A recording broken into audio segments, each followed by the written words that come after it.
The first thing I noticed was not the broken lock, not the paperwork sitting on my workbench, and not even the fact that someone had been inside my private studio while I was gone. It was the silence.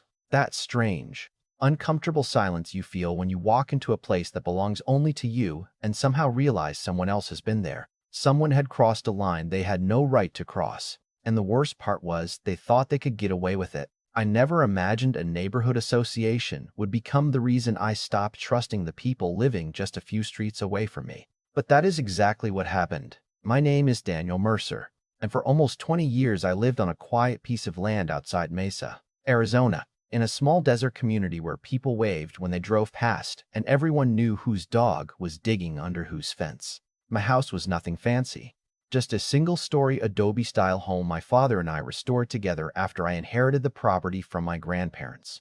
Behind the house sat my pride and joy, a detached woodworking and art studio that I built with my own hands. It had reclaimed wood walls, a metal roof, old shelves full of tools, and a heavy oak door that I installed because I believe some things in life deserved a little privacy. That studio is where I went when the world got too loud. I carved furniture, painted desert landscapes, and worked on small restoration projects that reminded me of my grandfather. It was not just a building. It was the one place where nobody was telling me what color something should be, how something should look, or whether I was following somebody else's idea of perfection. For years, the neighborhood association barely noticed me, and honestly, I preferred it that way. I paid my dues, kept my property maintained, and stayed out of everyone's business. That was the deal. We respected each other's space. But then the old board stepped down, and a new group took over. They came in promising improvement, organization, and higher standards. At first, nobody thought much of it. Every neighborhood has people who like rules a little more than others. But within a few months, something changed. Suddenly, there were inspections for things nobody had ever cared about before. Suddenly, people were receiving notices over small details that had been ignored for years. And leading that charge was the new association president, Rebecca Holloway. Rebecca was the kind of person who always seemed to arrive holding a clipboard, wearing a perfectly pressed jacket, and carrying the confidence of someone who believed a title gave her unlimited authority. She wasn't loud all the time, which almost made it worse. She had this calm, professional tone that made every unreasonable demand sound like official policy.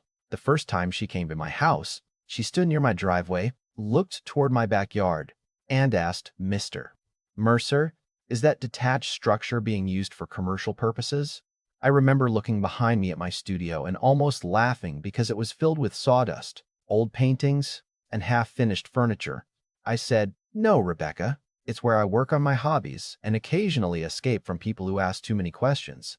She smiled, but it wasn't the kind of smile people give when they find something funny. It was the kind of smile people give when they have already decided they are right. "I'm just making sure everyone is following community standards," she replied. At the time, I let it go. I figured she was new. She wanted to prove herself, and eventually, she would calm down. I was wrong. Over the next several weeks, the attention became more frequent. Small notices started appearing. A comment about my outdoor storage, a question about my landscaping, a request to schedule an inspection of areas that had never been inspected before. Nothing serious enough to fight about individually, but together they created this feeling that I was constantly being watched. It felt less like living in a community and more like being evaluated by someone who had appointed herself my supervisor. My wife, Karen, noticed it before I did. One evening, while we were sitting outside watching the sunset turn the mountains orange, she looked at me and said, "You know she's not trying to make the neighborhood better, right?" I looked over and said, "What do you mean?" She took a sip of her coffee and replied, "I think she likes having control." I wanted to disagree, but deep down, I knew she was right. Still, I wasn't interested in a neighborhood war. I had lived long enough to know that sometimes the best way to deal with difficult people was to not give them the reaction they wanted. Then came the morning that changed everything. 2 weeks earlier, after receiving several increasingly aggressive notices from the association, I installed a professional security system around my property. 8 cameras covering the driveway, backyard, and the area around my studio. I didn't do it because I expected something dramatic to happen. I did it because something about the situation felt wrong. That Thursday morning, I left the house to pick up supplies from a local hardware store. It was a normal trip. I remember buying sandpaper, wood stain, and a few brushes for a project I was working on. I even joked with the cashier about how every trip to the hardware stores somehow cost twice as much as I planned. When I came home about an hour later, I immediately noticed something was different. My studio door was not fully closed. It was open just enough to catch my attention. At first, I thought maybe I had forgotten to lock it, but then I saw the scratches around the deadbolt. There was fine dust scattered across the concrete step, almost like someone had disturbed it while forcing the door. I walked inside slowly, and the first thing I noticed was the smell.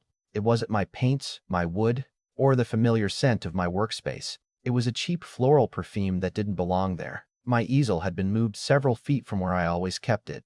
One of my drawers was slightly open. A stack of photographs I kept for reference had been shifted around, and sitting on my workbench was a printed inspection notice from the neighborhood association.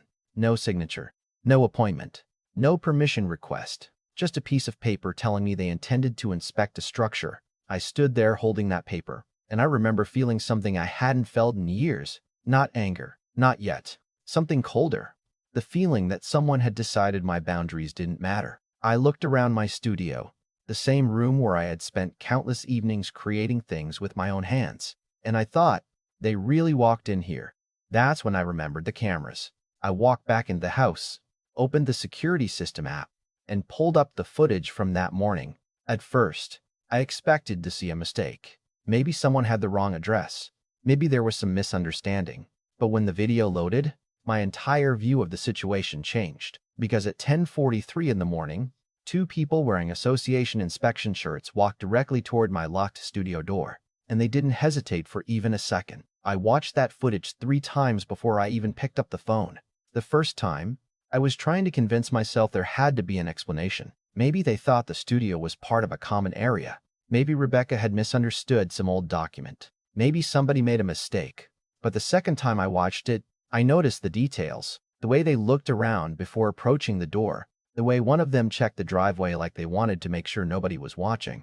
The way they didn't knock, didn't call, didn't leave a message, didn't do anything a person does when they believe they have permission. They simply walked up to my locked studio and opened it. That was the moment the excuses disappeared. This wasn't an inspection. This was someone deciding my property belonged to them. I sat there in my office chair staring at the screen, and I remember feeling strangely calm. Not because I wasn't angry, but because I knew something important. They had made a mistake. A very big one. People who abuse power usually believe the person on the other side is going to react emotionally. They expect yelling, threats, and arguments because those things are easy to dismiss. But what they don't expect is someone who stays quiet, collects evidence, and lets the facts do the talking. I watched the rest of the video carefully. The two inspectors, Mark Ellison and Carla Voss, both people Rebecca had personally appointed to enforce neighborhood rules, entered my studio using what appeared to be a copied key. Once inside, they moved around like they had done it before. Mark opened drawers near my workbench. Carla photographed several of my paintings hanging on the wall. They weren't looking for safety issues. They weren't checking for violations. They were searching. And then came the part that made my stomach drop. Mark picked up one of my larger paintings, a desert scene I had spent almost 3 months working on, and said, "This guy really thinks he can do whatever he wants back here." Carla laughed and replied, "Don't worry, once we find something, he'll have to answer to the board." Then Mark looked toward the camera, completely unaware it was there, and said something that stayed with me. "He'll never know we were here." That sentence told me everything I needed to know. They weren't confused. They weren't mistaken. They knew exactly what they were doing. That night, I barely slept. I kept thinking about how easily things could have gone differently. What if I hadn't installed those cameras? What if I had simply confronted them with my word against theirs? They would have denied it. Rebecca would have called it a misunderstanding. The board would have protected their own people. And I would have been the angry homeowner making accusations without proof. The next morning, I called an attorney named Melissa Grant, a property rights lawyer in Phoenix who specialized in disputes between homeowners and associations. I expected her to tell me this was complicated, maybe a civil issue that would take months to resolve. Instead, after reviewing the footage, she became very serious. "Daniel," she said, "this isn't about whether they were rude or overstepping. Someone entered a private structure without permission. The footage matters because it removes the argument of confusion." She explained that an association can have certain enforcement powers, But those powers don't magically erase private property rights. A rulebook doesn't give someone the right to unlock another person's door. A title doesn't turn into unlimited authority. A clipboard doesn't become a badge. I also spoke with the county sheriff's office, and they confirmed what my attorney had already told me. The evidence was strong. The timestamp, the faces, the actions, everything was documented. For the first time since this whole situation started, I felt like I wasn't fighting a wall. I had something solid behind me, but I didn't want revenge. At least not the kind people imagine. I didn't want to embarrass Rebecca on social media or start screaming at board meetings. I wanted something much simpler. I wanted them to understand that there are consequences when people decide rules only apply to everyone else. So I did something they never expected. I sent the footage to the association's insurance company along with a formal complaint. I documented every detail: the unauthorized entry, the damage to my lock, the invasion of my workspace, the photographs taken inside my private studio. I also filed a complaint with the state regulatory office because this wasn't just about one door. It was about a pattern of behavior. An association is supposed to serve homeowners, not intimidate them. For several days, nothing happened. And honestly, that silence made me wonder if they were trying to ignore it. Rebecca had always operated like she believed confidence was the same thing as being right. She had spent months speaking to people in that calm, controlled voice, making everyone feel like questioning her was the problem. I knew she would not admit anything easily. Then came the emergency board meeting. The room was packed. More homeowners showed up than usual because rumors had spread. People had questions. They wanted to know why 2 inspectors had entered a private structure. Rebecca walked in wearing the same professional expression she always wore. She looked around the room and said, "I want everyone to understand that this situation has been exaggerated. Our inspectors were conducting a routine compliance review." A few people nodded because they didn't know the whole story. Then Rebecca looked directly at me. "Daniel, unless you can prove there was malicious intent, there's nothing to discuss." That sentence almost made me smile, because she still thought she was in control. She still believed this was a conversation where she got to decide what counted as evidence. I didn't argue. I didn't raise my voice. I simply stood up, connected my laptop to the projector, and said, "I think everyone should see exactly what happened." The room became quiet. Rebecca's expression changed slightly, but she tried to stay composed. The screen lit up, and the first frame appeared. 2 inspectors, my studio door, a copy key. Nobody spoke. Then the footage started playing. Every sound filled that meeting room. The footsteps, the opening door, the drawers moving, the conversation they thought nobody would ever hear. And then their own voices came through the speakers. "I'll never know we were here." I watched Rebecca's confidence disappear 1 second at a time. It wasn't dramatic like in the movies. Nobody jumped up and shouted. Nobody slammed a table. It was actually quieter than that. Much quieter. Because everyone in that room understood the same thing at the same time. The people enforcing the rules had broken the most important one themselves. For the first time since Rebecca took control of the association, she had no speech prepared, no explanation, no clever response, just silence. And that silence was the beginning of the end for the power structure she had built. The room stayed silent for several seconds after the video ended. And honestly, that silence was louder than any argument could have been. I remembered looking around and seeing something I had not seen in months. People finally questioning what they had accepted without thinking. For so long, Rebecca had built this image of herself as the person who kept everything under control. She spoke with confidence. She carried herself like every decision had already been approved by some higher authority. And because of that, many people simply assumed she knew what she was doing. But that night, everyone saw the difference between having authority and abusing it. One was given by the community. The other was something she had created in her own mind. After the meeting ended, nobody rushed toward me. Nobody celebrated. It wasn't that kind of victory. It was quieter than that. People just stood around, talking in small groups, looking uncomfortable because they were realizing something they didn't want to admit. They had trusted the wrong people. A neighbor named Tom Whitaker, who lived 3 houses down from me, came over and shook his head. He said, "Daniel, I owe you an apology. I thought you were just fighting over a technicality." I asked him what he meant, and he looked back toward the empty board table and said, "I didn't understand what was happening until I saw that video. I thought maybe you were being difficult. Now I realize you were the one trying to keep things reasonable." That conversation stayed with me because it reminded me how these situations usually happen. It rarely starts with someone doing something obviously terrible. It starts small, a little extra control, a little more authority, a little less respect for boundaries. And before anyone notices, people are afraid to speak because they don't want to become the next person on the list. The legal process moved quickly after that meeting. Rebecca's attorneys tried to frame everything as a misunderstanding, saying the inspectors believed they had the right to conduct the inspection. But the problem was simple. The video showed they didn't act like people who believed they had permission. They acted like people who knew they were crossing a line and hoped nobody would notice. My attorney explained something that I still remember today. She said, "Daniel, rules are not dangerous because they exist. Rules become dangerous when people use them as a weapon."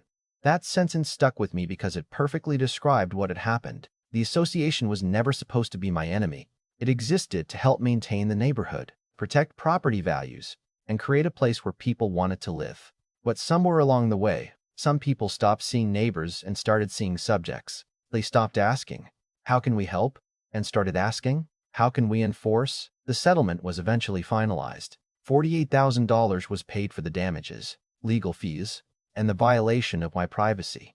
Some people asked me if I felt satisfied when the check arrived. The truth is, not really. Money doesn't erase the feeling of walking into your own workspace and realizing strangers had been inside. It doesn't erase the frustration of knowing someone thought your personal space was something they could simply enter because they held a position on a neighborhood board. What mattered more was the change that followed.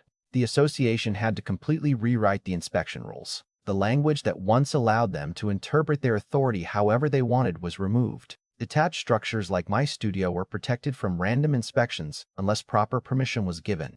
For the first time in months, people felt like homeowners again instead of tenants living under someone else's approval. The two inspectors, Mark and Carla, resigned shortly afterward. Nobody forced them out publicly. They simply couldn't continue after the evidence came out. Their credibility was gone. Rebecca remained for a short time, but the atmosphere around her changed. Before, people would stop talking when she entered the room. Afterward, people started asking questions. And that was the moment I realized something about leadership. Real leaders don't need everyone to be afraid of them.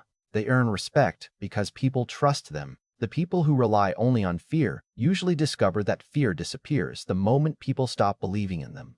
A few weeks later, I was back in my studio working on a new painting. It was a large desert landscape with a storm moving across the mountains. Funny enough, the painting ended up being about change, about how the landscape can look calm for years. Then suddenly one storm comes through and reveals what was underneath all along. As I stood there with a brush in my hand, I thought about how close I came to simply ignoring everything. Part of me wanted to believe it wasn't worth the fight. I thought maybe I should just accept another notice, another inspection request, another uncomfortable conversation, and move on. But then I realized something. If I allowed someone to cross that boundary because fighting back was inconvenient, what would stop them from crossing another boundary later? That's how people lose their rights.